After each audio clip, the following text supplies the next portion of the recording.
वालेकुम। अब हमारा टॉपिक है लैरिंक्स। लैरिंक्स में आ जाते हैं सबसे पहले लेरिंजल कार्टिलेज, मेम्ब्रेन, लिगामेंट और कुछ मसल्स। लैरिंक्स जो है एक्सटेंड करता है रूट ऑफ द टंग से लेकर ट्रैकिया के अपर बॉर्डर तक। इसमें से एयर पास कर सकती है। ये स्फिंक्टर के तौर पे भी एक्ट करता है रिस्पायरेटरी पैसेज में। और इसके अलावा ये जो लैरिंक्स है ये इसको कहते हैं वॉइस बॉक्स। इसके थ्रू फोनेशन होती है। ठीक, अब ये जो लैरिंक्स है इसमें फोनेशन हो क्यों रही है? इसके अंदर वोकल कॉर्ड्स प्रेजेंट है। सबसे पहले लैरिंक्स के कार्टिलेज देखते हैं। इनमें इसके पास टोटल 9 कार्टिलेज होते हैं, जिनमें से 3 पेयर्ड होते हैं, 3 अनपेयर्ड होते हैं। जो 3 पेयर्ड हैं उनका नाम है जी, सबसे पहले आता है जी एरिटिनॉइड कार्टिलेज, ट्रायंगुलर शेप। फिर उसके ऊपर आ जाता है कॉर्निकुलेट कार्टिलेज, और फिर एक छोटा सा रॉड शेप्ड होता है क्यूनिफॉर्म कार्टिलेज। एरिटिनॉइड, कॉर्निकुलेट और क्यूनिफॉर्म। जो इसके अनपेयर्ड है उनमें सबसे पहले थायरॉइड कार्टिलेज, फिर क्रिकॉइड कार्टिलेज, ठीक, थायरॉइड कार्टिलेज ये वाला सारा, और फिर ये आ जाता है क्रिकॉइड कार्टिलेज, और सबसे ऊपर एपिग्लॉटिस। ठीक, तो ये हो गए इसके 3 अनपेयर्ड कार्टिलेज। सबसे पहले देखते हैं थायरॉइड कार्टिलेज को। थायरॉइड कार्टिलेज जो है ये पूरा कंप्लीट नहीं होता एंटीरियरली, तो लाइक ये इस तरह होता है, ये आगे से फ्यूज़ होता है, पीछे से जो इसके दोनों बॉर्डर्स होते हैं वो फ्री होते हैं। सबसे पहले देखते हैं इसका जो 2 लेमिना, ये होता किस तरह क्रॉस सेक्शन में, ये वी शेप्ड होता है। इसके 2 लेमिना होते हैं, ठीक, एक राइट और एक लेफ्ट। ये दोनों ना दरमियान में इनका लोअर पार्ट फ्यूज़ करके बना देते हैं लेरेंजियल प्रोमिनेंस, और ऊपर से जो दोनों लेमिना हैं वो आपस में सेपरेटेड होते हैं, इनके एंटीरियर बॉर्डर, और वहाँ पे प्रेजेंट होती है थायराइड नॉच।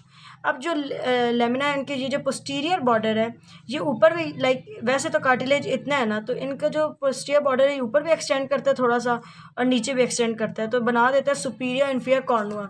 अब ये जो सुपीरियर कॉर्नुआ है ये हायोइड बोन से अटैच होता है थ्रू थायरोहायोइड लिगामेंट, और जो इन्फीरियर कॉर्नुआ है वो क्रिकॉइड कार्टिलेज के लेमिना के साथ ज्वाइंट बना देता है, जिसे कहते हैं क्रिकोथायरॉइड ज्वाइंट। ये हो गया जी इसका एंटीरियर पोस्टीरियर बॉर्डर। अच्छा, अब इसके बाद ये होता है कि इस लेमिना जो है, ये जो इसका एंटीरियर लेमिना होता है, इस पर एक ऑब्लीक लाइन प्रेजेंट होती है जो सुपीरियर थायरॉइड का ट्यूबरकल से लेके इन्फीरियर थायरॉइड ट्यूबरकल तक होती है, ऑब्लीक लाइन। अब इस ऑब्लीक लाइन पे काफ़ी सारे मसल्स की अटैचमेंट होती है।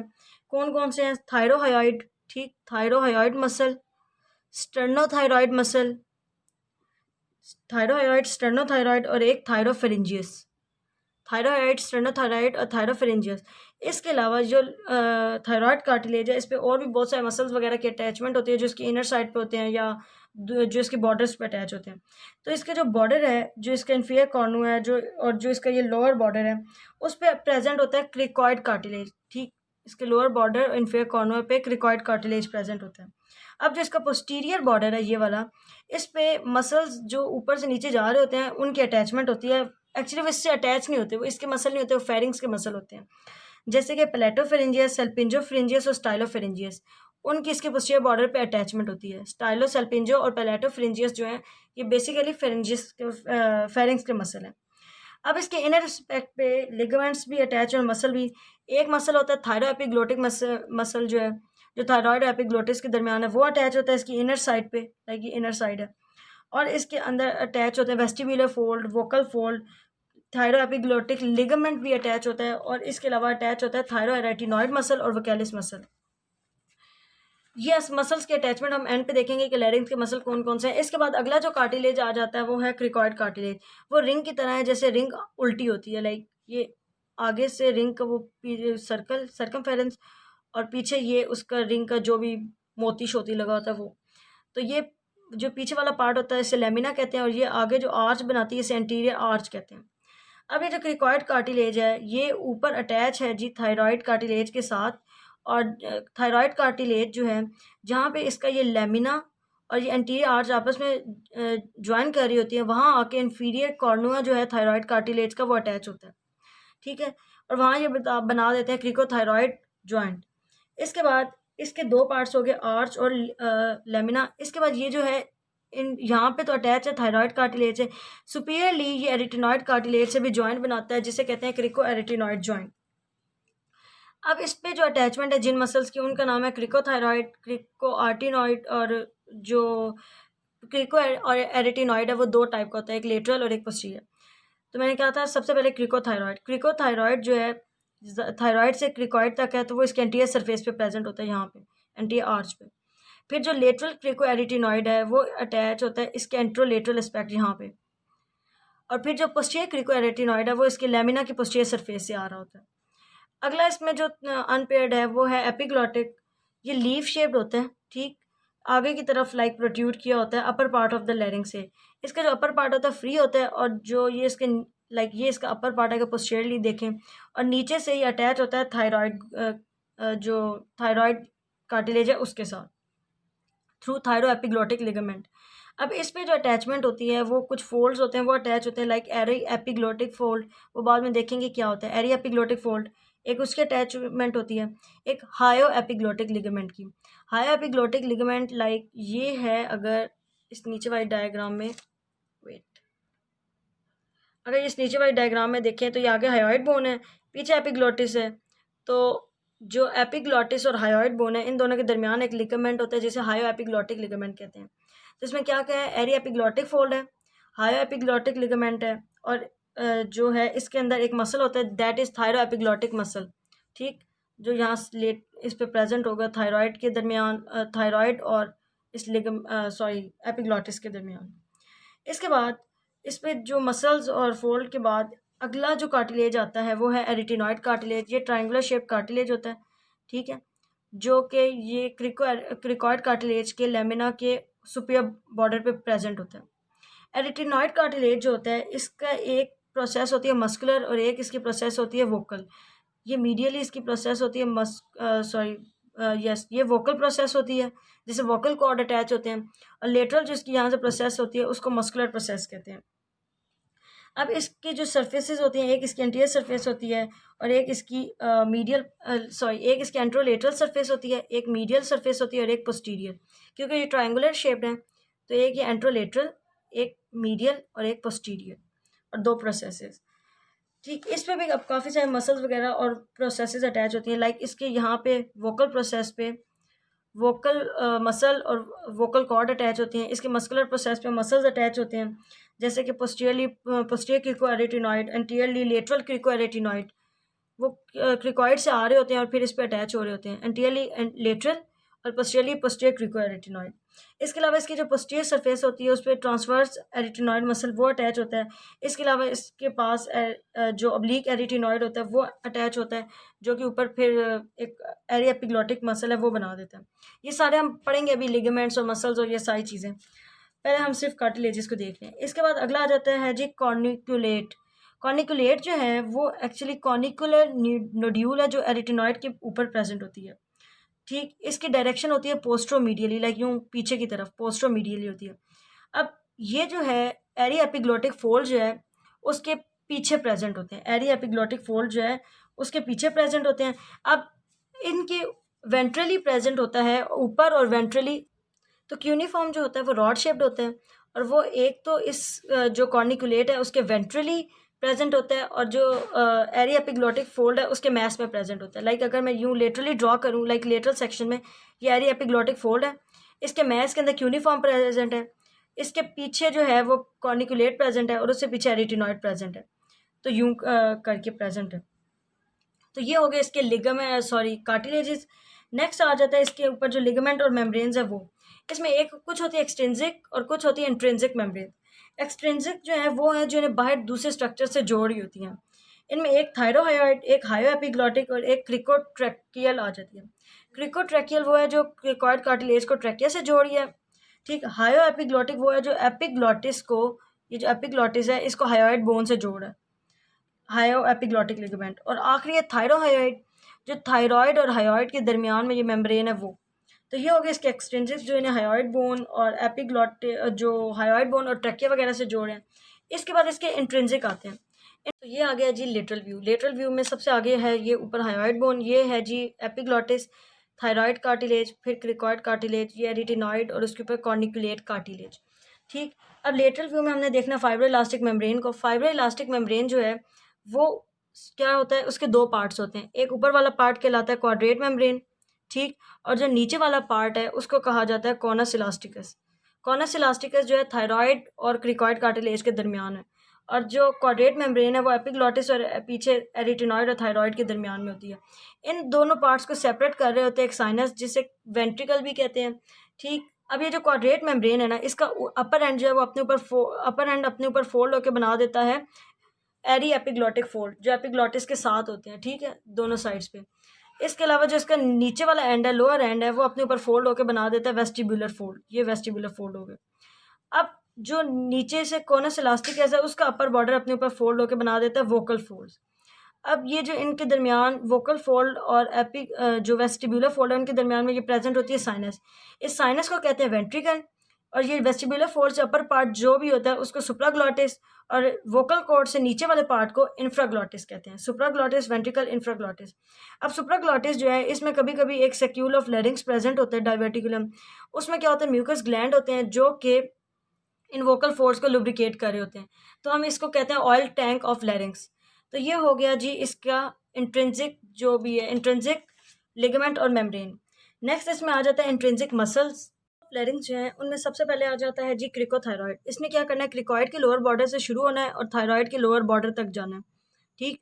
ये हो गया क्रिकोथायरॉयड।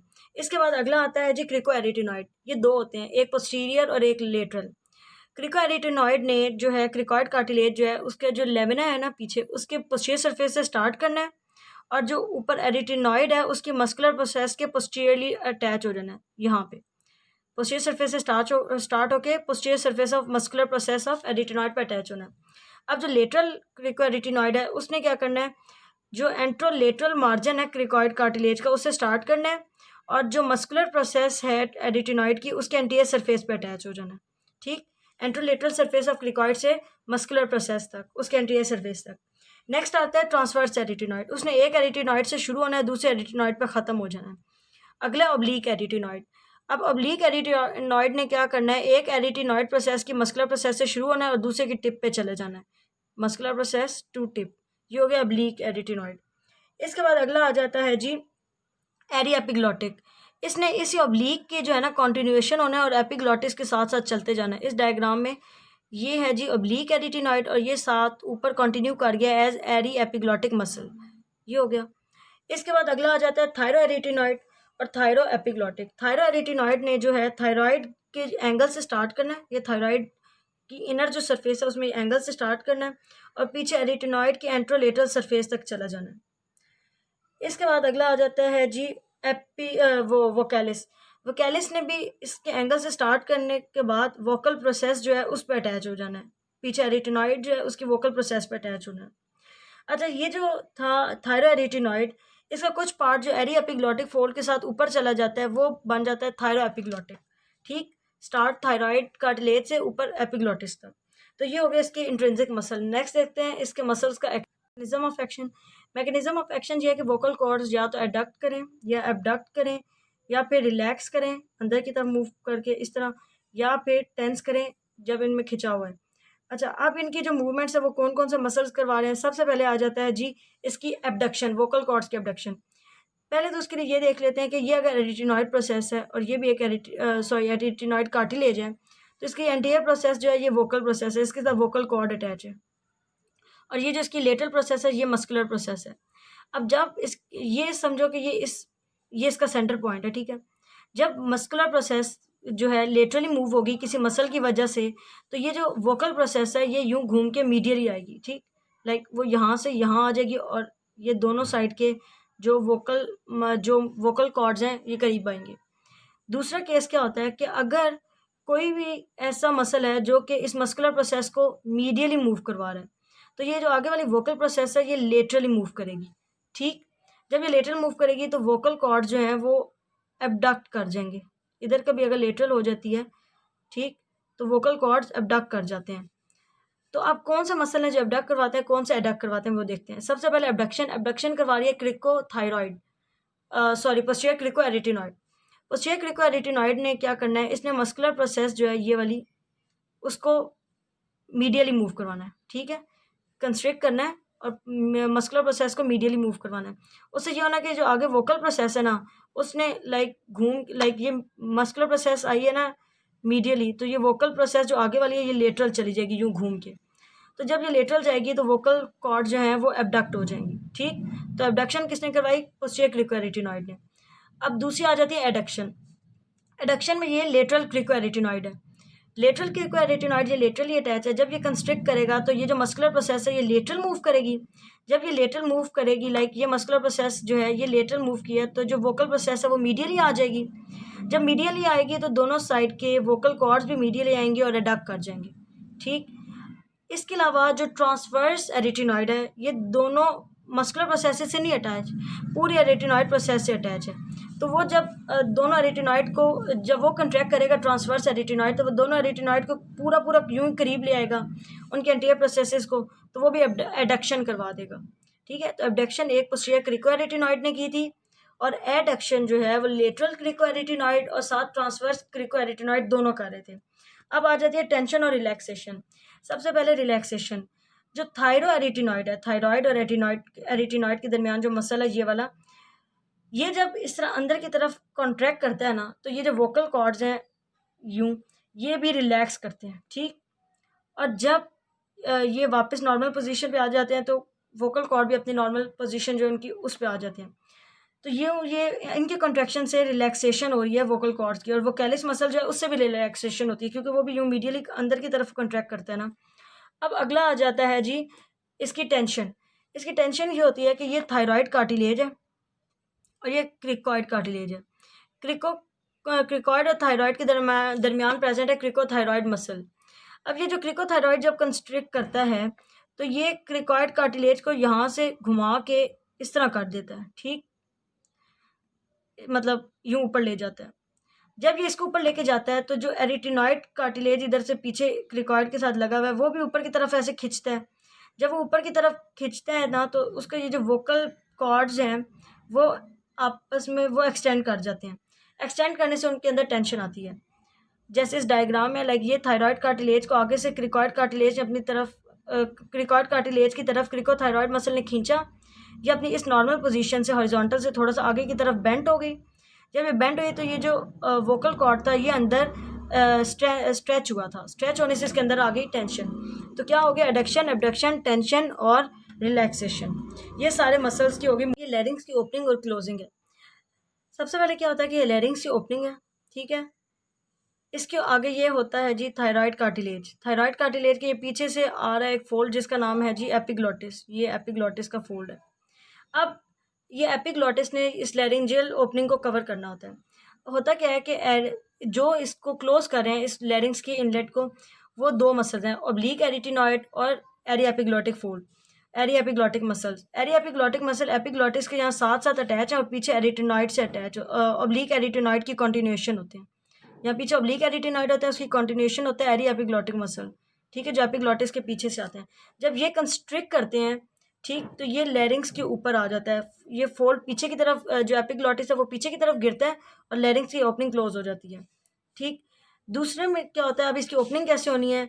ओपनिंग इस तरह होनी है कि ये लैरिंग्स है, लैरिंग्स के आगे ये अटैच है थायराइड कार्टिलेज, उसके अंदर से ये एपिग्लोटिस है। एपिग्लोटिस और थायराइड के दरमियान थायरो एपिग्लोटिक मसल होता है। अब जब ये वाला मसल कंस्ट्रिक्ट करेगा ना, तो ग्लोटिस एपिग्लोटिस आगे की तरफ आएगा, इससे ये जो लैरिंग्स की ओपनिंग है ये ओपन हो जाएगी। ठीक, तो एक बार दोबारा देख लेते हैं। ये है लैरिंग्स, ये हो गया एपिग्लोटिस और ये हो गया कार्टिलेज। यहाँ पीछे है जी इससे एरी एपिग्लोटिक मसल और पीछे ओब्लिक एरिटिनॉइड। अब जब ये वाला मसल कंस्ट्रिक्ट करेगा पीछे वाला, तो ये फ्लैप पीछे गिरेगा और लैरिंग्स क्लोज होगा। और इसके आगे है थायरो एपिग्लोटिस मसल। जब ये वाला मसल कंस्ट्रिक्ट करेगा तो एपिग्लोटिस आगे की तरफ आएगा और जो लैरिंग्स है ओपन हो जाएगी। इसके बाद आ जाती है इसके लैरिंग्स के मसल की नर्व सप्लाई। लैरिंग्स के सारे मसल्स को रिकरेंट लैरिंजियल नर्व सप्लाई कर रही होती है, रिकरेंट लैरिंजियल नर्व, सिवाय क्रिकोथायराइड के जिसको सप्लाई कर रही होती है एक्सटर्नल लैरिंजियल नर्व। नेक्स्ट इसकी जो लैरिंग्स की अपनी जो नर्व सप्लाई और जो आर्टीरियल सप्लाई है वो देख लेते हैं। जो भी वोकल फोल्ड जो है ना, उससे ऊपर ऊपर सप्लाई कर रही होती है superior laryngeal artery. Vocal fold से ऊपर सुपीरियर लैरिंजियल आर्टरी जो है वो ब्रांच होती है सुपीरियर थायराइड आर्टरी की। ठीक, और वोकल फोल्ड से नीचे सप्लाई कर रही होती है इन्फीरियर लैरिंजियल आर्टरी, जो ब्रांच होती है इन्फीरियर थायराइड आर्टरी की। ठीक, इसी तरह ड्रेन भी इसी में होता है, सुपीरियर लैरिंजियल वेन और इन्फीरियर लैरिंजियल वेन में, और ये बीच में मार्क है वोकल कॉर्ड का। नेक्स्ट इसमें नर्व सप्लाई आ जाती है। नर्व सप्लाई हमने मोटर तो देख ली कि कौन कौन से मसल्स को कर रही है। इसके बाद इसकी सेंसरी नर्व सप्लाई। अब वोकल कॉर्ड से ऊपर जो सेंसरी सप्लाई आ रही होती है वो इंटरनल लैरिंजियल नर्व कर रही होती है, इंटरनल लैरिंजियल नर्व। और वोकल कॉर्ड से नीचे कार्य होती है sensory supply recurrent laryngeal nerve. इसके बाद इसके आ जाती है लिम्फेटिक ड्रेनेज। ऊपर से जो ड्रेन हो रहा है वोकल कॉर्ड से ऊपर से, वो जा रहा होता है into the deep cervical lymph nodes, और जो वोकल कॉर्ड से नीचे वाला पार्ट है वो जाता है प्री लेरिंजियल लिम्फ नोड्स में। तो ये हो गया वोकल कॉर्ड्स, उनकी नर्व सप्लाई, उनकी आर्टीरियल सप्लाई, सॉरी जो लैरिंग्स है उसकी ब्लड सप्लाई और नर्व सप्लाई, और सो लैरिंग और जो लैरिंग के इंट्रिंसिक मसल है उनकी नर्व सप्लाई, ब्लड सप्लाई और action. So now this topic is done, लैरिंग्स हो गया हमारा। Thank you.